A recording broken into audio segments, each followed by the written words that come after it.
with this position was $2,000 a year, which was more than both my wife and I were making as school teachers. And we decided that it was worth trying.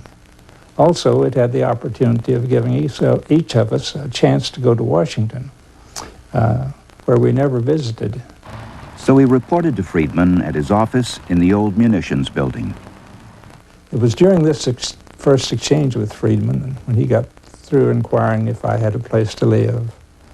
And had I been to Washington before, and just sort of simple conversation, that I found an opportunity to ask him what a cryptanalyst was supposed to do. And he said, "You mean you don't know what a cryptanalyst is?" And I said, "I never heard the word before." And he looked out the window and he said, "Well, that's not strange." He says, "I just invented it." It was 1930, and the U.S. Army was secretly listening to the growing volume of foreign military radio traffic. The tensions that would explode into World War II were already becoming clear to Friedman's team as early as 1931, as they listened in to Japan's ruthless invasion of Manchuria. But the American people were in no mood for foreign adventure. Policemen and cadets did the parading.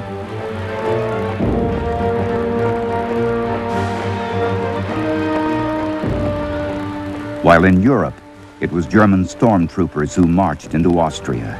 The Italians invaded Abyssinia. And Hitler seized part of Czechoslovakia with no one daring to oppose him.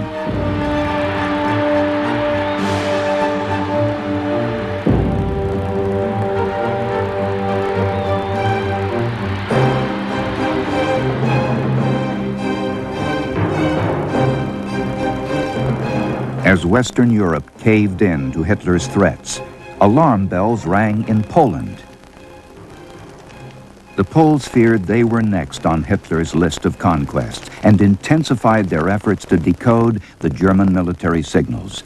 Surrounded by enemies for centuries, Poland had developed an excellent code-breaking unit, skilled at reading the messages of the German army. But in 1928, the codes became unreadable. The Poles suspected the Germans were now using a machine cipher instead of a code. So what's the difference between a code and a cipher? Codes are letters or numbers that substitute for whole words or phrases. And code books are like telephone directories with thousands of words and phrases listed alongside letter groups that represent them. The weakness of codes is that they can't be used for very long. The more messages the enemy code breakers read, the more code groups they can break. So every few months, new code books have to be created and distributed to every military unit in the field. Ciphers are infinitely harder to crack because they replace every individual letter of every word. Ciphers have been used for centuries. This one, for example, was invented by the ancient Greek writer Polybius.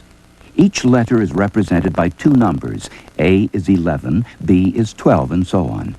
The Roman Emperor Julius Caesar used a cipher in which the letters were transposed 3 places. So A becomes D, B becomes E. Some ciphers are built around a key word to make them easier to remember, so that spies don't have to carry written keys with them.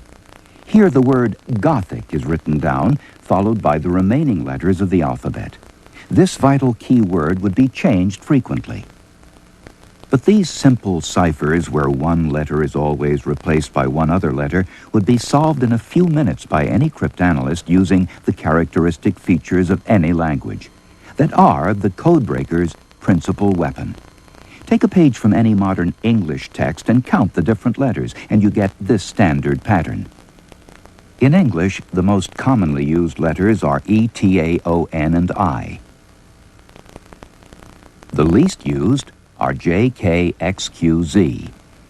A letter frequency count is where all codebreakers begin, whatever the language. Another basic weapon is contact analysis, because certain letters frequently appear together. In English, TH is the commonest pairing of consonants. So if the codebreaker can find a T, he can also locate an H. EA is the most frequent vowel grouping. S tends to appear with consonants. R usually appears with vowels.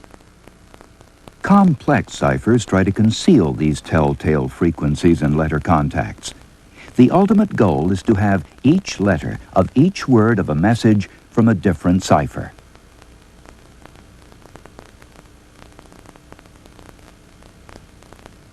In other words, A might be represented by B the first time it appears, but by C the second time, and D the third, and so on. This is what cipher machines can do, exploiting the millions of possible combinations of letters and numbers. In the 1920s, the Germans began to use the most powerful cipher machine so far invented. It was known as Enigma, an unsolvable puzzle. This was the machine the Polish codebreakers were up against. They struggled to solve certain Enigma ciphers by trial and error, but the method was hopelessly slow. Then they had a stroke of luck. Captain Gustav Bertrand of the French Secret Service reported a young man working at the German Ministry of Defense had offered to sell secrets. They gave him the code name Ash. French agents met Ash in a dozen European cities to buy classified documents.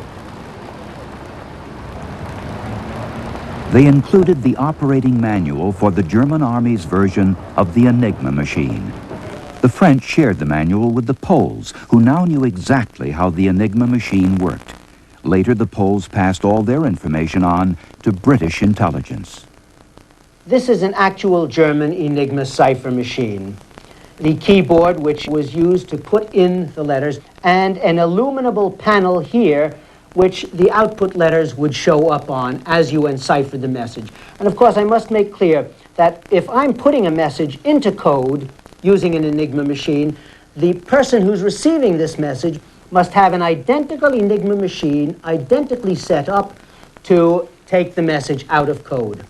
To put a message into Enigma cipher, the Enigma operator first had to choose 3 code wheels from the 7 that were available, or the 8 later on that were available, put these wheels on their shaft in a particular order, then put the wheels into the machine, add these so-called plugs to a particular position, also prearranged, close the cover, and then begin, sometimes after some additional complications, begin enciphering by pressing letters of the message on the keyboard.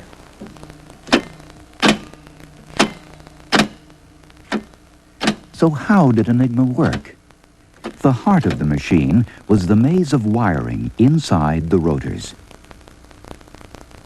Each one was made of a thick disc of insulating material. Around the edges were rings of metal contacts for each of the 26 letters of the alphabet. Each contact was wired through to a different letter on the other side of the disc. The 3 rotors were each wired differently, and they were geared so that when the first rotor had moved through 26 positions, the next rotor was nudged forward 1 notch. Just 3 rotors produced over 17,000 different cipher combinations before the machine repeated itself. To complicate matters, there was also a 4th disc which was used to direct the signal back through the other rotors. And then on the front of the machine, near the keyboard, there was a plug board capable of scrambling letters in a way that added several million possible cipher combinations. So when the cipher clerk pressed A on the keyboard, an electrical current flowed through the maze of wiring connecting rotors and plug board, and the letter representing A would appear on the panel. In the field, the operators removed the rotors and shuffled them 3 times a day. Initially, the rotors were selected from a basket of 5. Later on in the war, there would be no less than 8 rotors to choose from. Even if a machine were captured by an enemy, they couldn't use it to decipher messages unless they also had the precise settings of the rotors and the plug board. So great was the final total of possible ciphers.